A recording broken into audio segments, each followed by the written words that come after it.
राजकारणात मी काम करतोय आणि बाबुरावजी पोटभरे साहेबांनी सांगितल्याप्रमाणे माझा नेहमीच प्रयत्न राहिलेला आहे की सर्व समाज घटकांना बरोबर घेऊन राजकारण करावं, समाजकारण करावं आणि त्या पद्धतीनं हे नेहमीच करण्याचा मी प्रयत्न केलेला आहे। त्यात धनगर बांधवांनाही वेळोवेळी मानाची स्थानं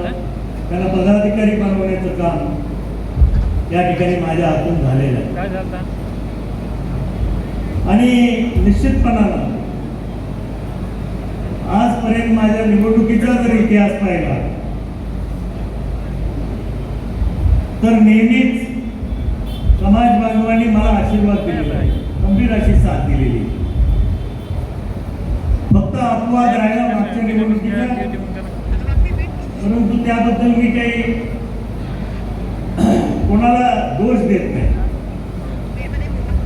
दोष द्यायचं कारण नाही,